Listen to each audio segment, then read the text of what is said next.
Let's continue. Let's do a little bit of unique. Bryan Callen heated that Brendan Schaub keeps bringing up his allegations. Big, this is from my Patreon, right? Bryan Callen heated that Brendan Schaub keeps bringing up the allegations. I like how Unique has noticed that, by the way. I think I spoke about this on stream one time. How it seems like Brendan goes out of his way to always mention Bryan Callen's cancellation, whatever he thinks of his bullshit or not. It's like you kind of bring up a bit too much, you know? Like Brian's obviously trying to move on. He kind of has moved on already. You kind of bring up a little bit too much. I know it. Size about Venice. Oh, dude, is this a Patreon episode, right? This is much of a Patreon episode. If we didn't have kids, I would have been like, dude, this is these. Now it's great again. It is getting better. We still got they still have problems. Issues with homeless overdosing. But that's what made Venice cool, especially I'd go there when I was a kid. Like there was that aspect of danger where my dad, like, as soon as those basketball court lights come on, you get the fuck inside. But there's that. There's that, and then you could buy the fake Rolexes on the corner. Did you grow up near there? In the summers. Oh, no. Yeah, that's his friend, right? He had no idea that he grew up in Venice because he didn't grow up in Venice. He went there a couple of times to visit his uncle, but he's acting like he grew up there. He didn't. I think doesn't he have like a Venice tattoo? Doesn't Brendan have some sort of tattoo that's about Venice? Kind of like, honestly. I swear he does. I'm pretty sure he does. Named this kid Boston, never goes to Boston. Had a Venice tattoo, never grew up in Venice. Love it. Uncle had a house, so for the summers we'd always go there. Since I was a kid, I was in Gold. Also not his real uncle, but hey. Gym, and my dad would give us $10 and we'd go buy fake Rolexes, then sell them to the pawn shops. And I've been in that house. That might be one of the most insane lies I think I've ever heard in the history of Brendan Schaub lies. His dad would give him $10 and he'd buy fake Rolexes in Venice, on Venice Beach, and then sell them to pawn shops. But they're fake. Wouldn't they know they're fake? When you sell Rolexes, even if they're secondhand, don't you have to sell them with papers? And if you don't sell them with papers, you get a incredibly, drastically reduced price for them, almost making it not worth even selling. I don't think I've ever heard this Rolex story of mine, and I listen to a lot of TFATK. Unfortunately, I listen to a lot of fucking TFATK. I ingest a lot of this TFATK slop, and I don't think I've ever, in the history of listening to TFATK slop, have I ever heard of this fucking Rolex hustling, flip school, Gary Vaynerchuk fucking story. I've never heard this in my entire time listening to TFATK. Oh, no. Remember that house? Yeah. After your uncle? Yep, off 18th.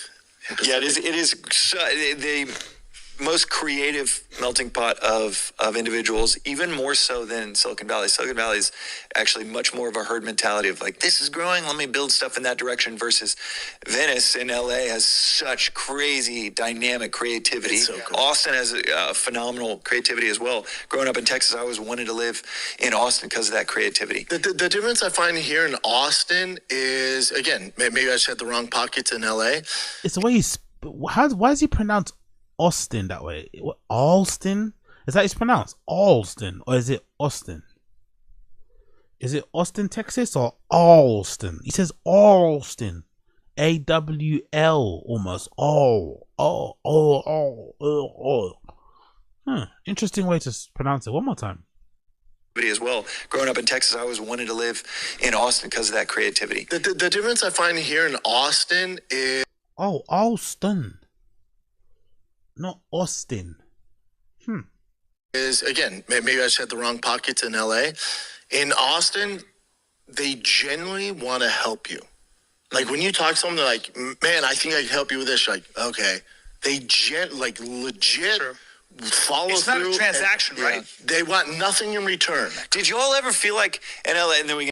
Yeah, but isn't that also to do with you hanging around with LA people?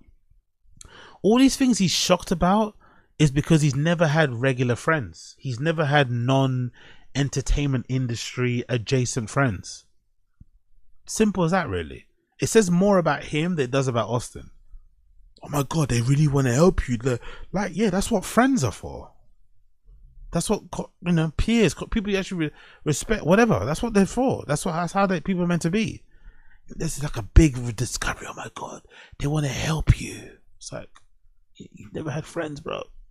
Around on this topic, and then actually I head to the airport back to thanks for coming. LA, the cesspool that is LA. No, just kidding. LA is amazing, and that's why we are so pumped to be in Cali and Malibu, and have thought about Austin, but we really love there. But I do want to ask, did you all ever feel like in the last 5-6 years that the community is so expensive, the community is strained, that it felt like there's like a scarcity mentality? Community is why I think People it's one of the major one reasons foot out. we left.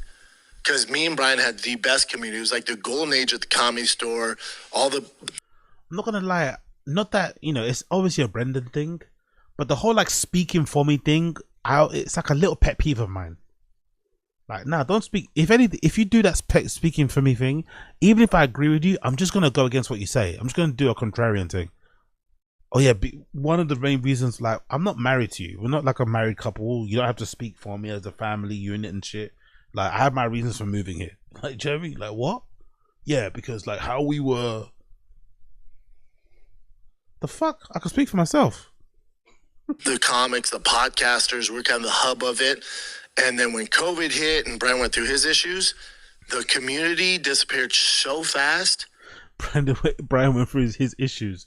You mean he got fucking accused of rape? Big up user. AZ, have you seen the Rogan on some 400k podcast in person, but still not? Yeah. I've got that on the list. Brother. I got that on the list. Good eye. I got that on the list. Great minds think alike. Which I'm not. I'm a team guy.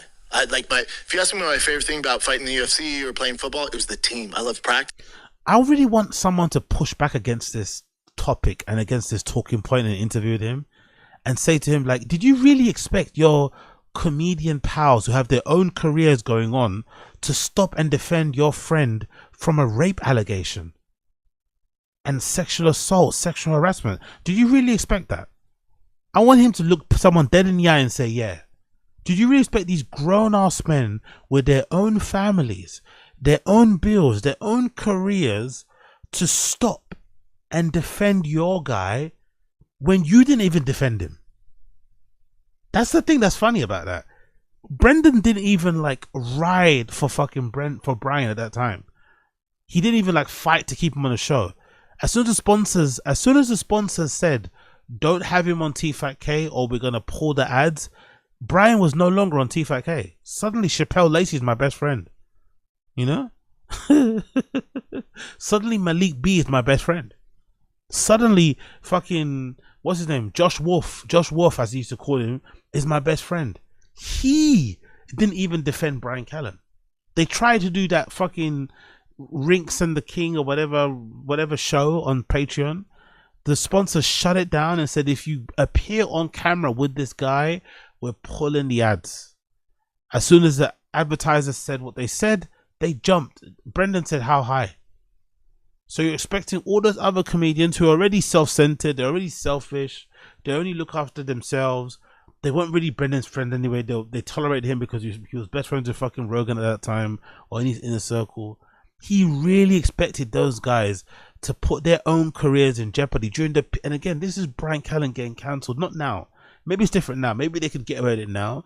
But getting cancelled back then at the peak of cancel culture, when everyone was getting fucking hit and their careers were getting ruined and you were getting labeled as something and that was it, to expect those men to stop and save that guy, it's just nonsense.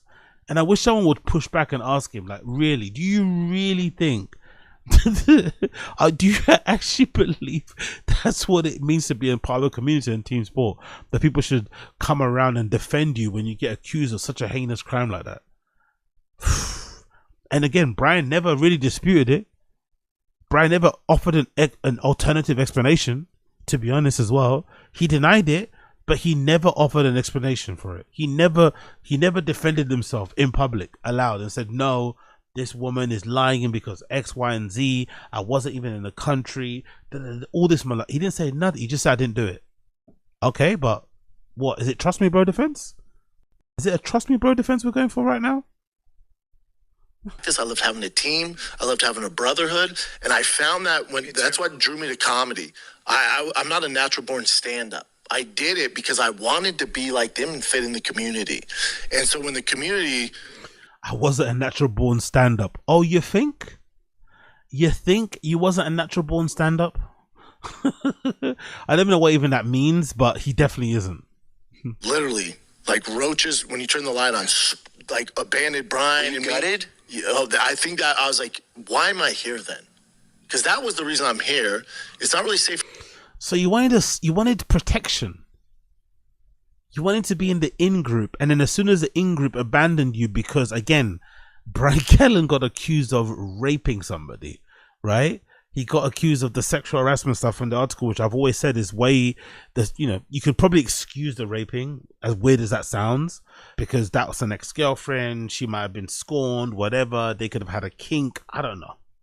But the other stuff is pretty crazy, right? The other stuff is worse. Pulling out his dick on somebody in the car, chasing that girl around the fucking American Apparel with his pants on and shit, like force kissing somebody. Like, that article was kind of extensive, you know? Kind of, and a lot of those sources were like confirmed by the journalists. Like, hey, they called the fellow colleagues that were there at the time. Hey, did this happen? She said, yeah, I remember this girl told me that this happened at that time. And what was Bryan's defense? I didn't do it. I didn't do it.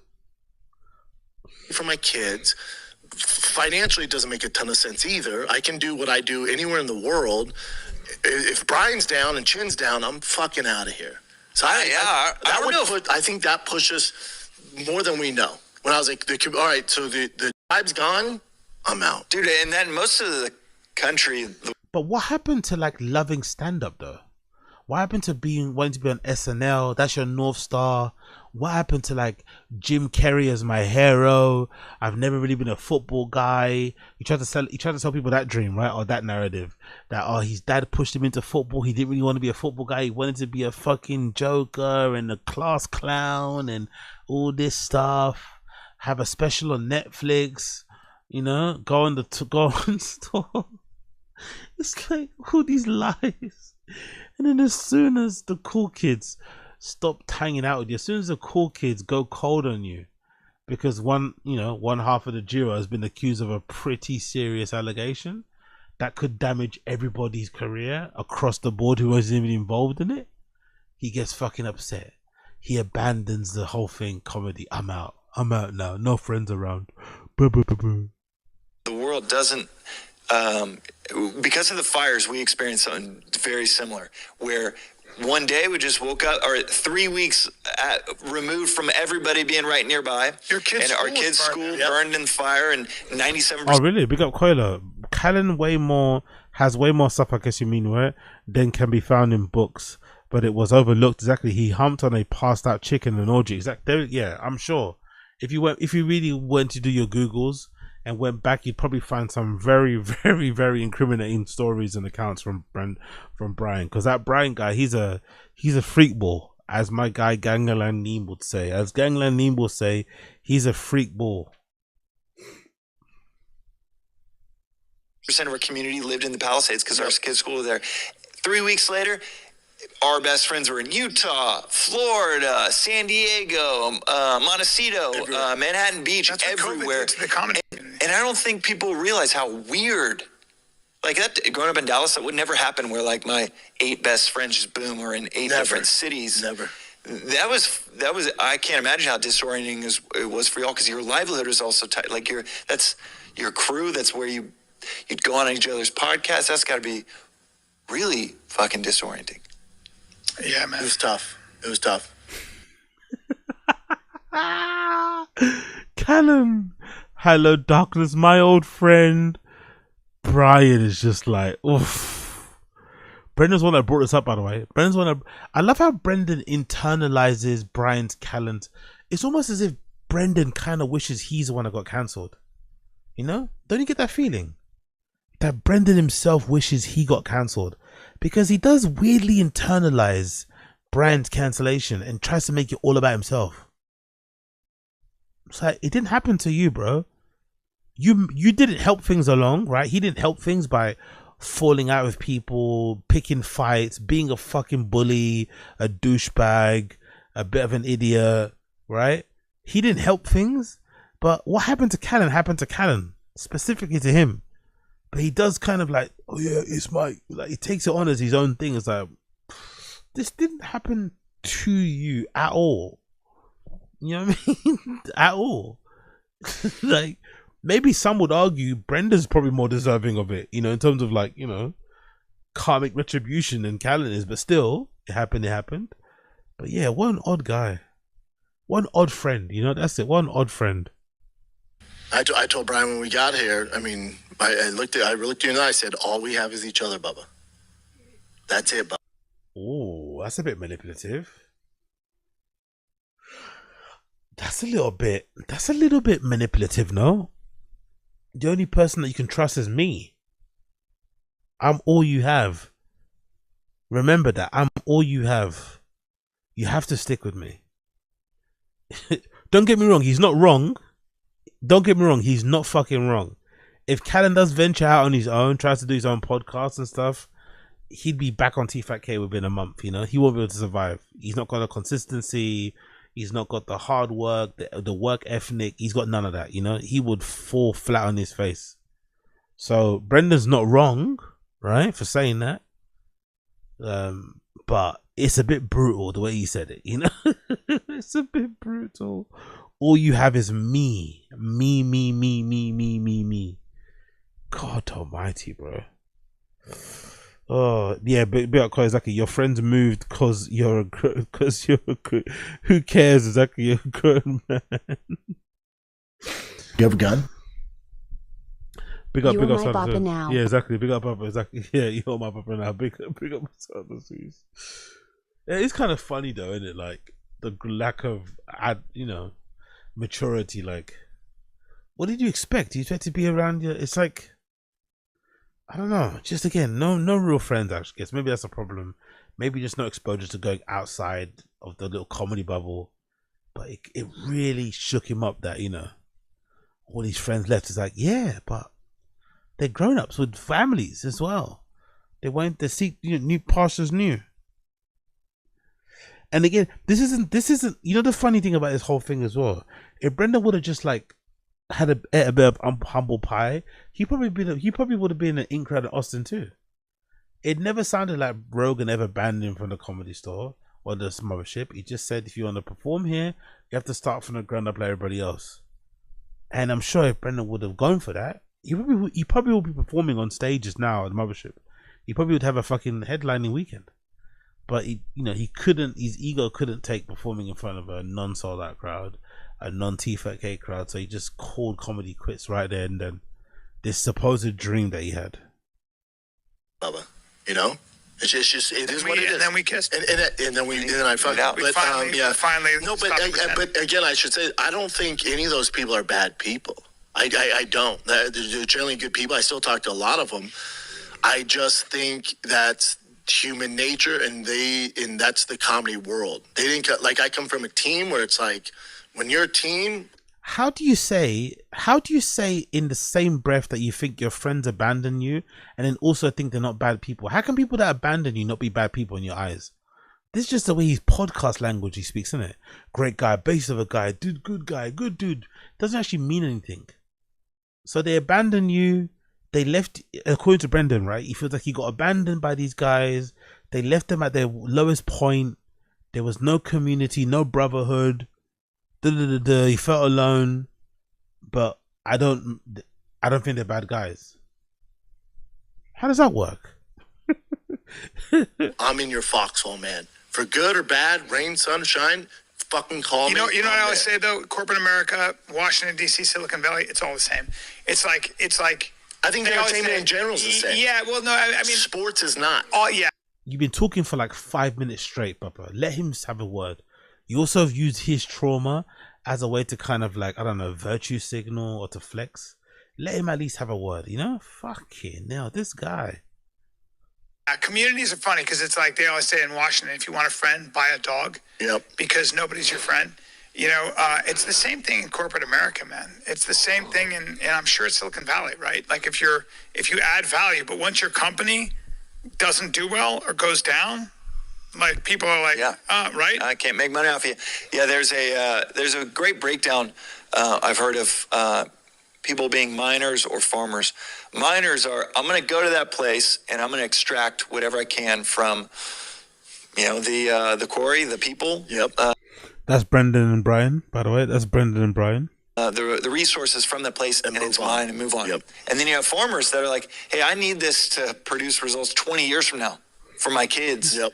And you build relationships wildly differently. You go about your career wildly differently. And Silicon Valley is much more of it's 49er, San Francisco, gold mining culture where it's very much a mining culture.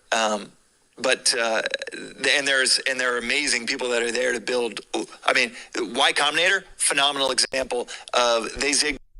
Look at Bryan. Yeah, exactly. Big up Unique, by the way. Big up Unique, brilliant fucking clip. Big up Unique. I think that's taken for the Patreon. Definitely check out Unique's channel. You know where it's at. It's right there. Big up fucking Unique. That's a brilliant fucking clip. Brilliant fucking clip. But God Almighty, bro.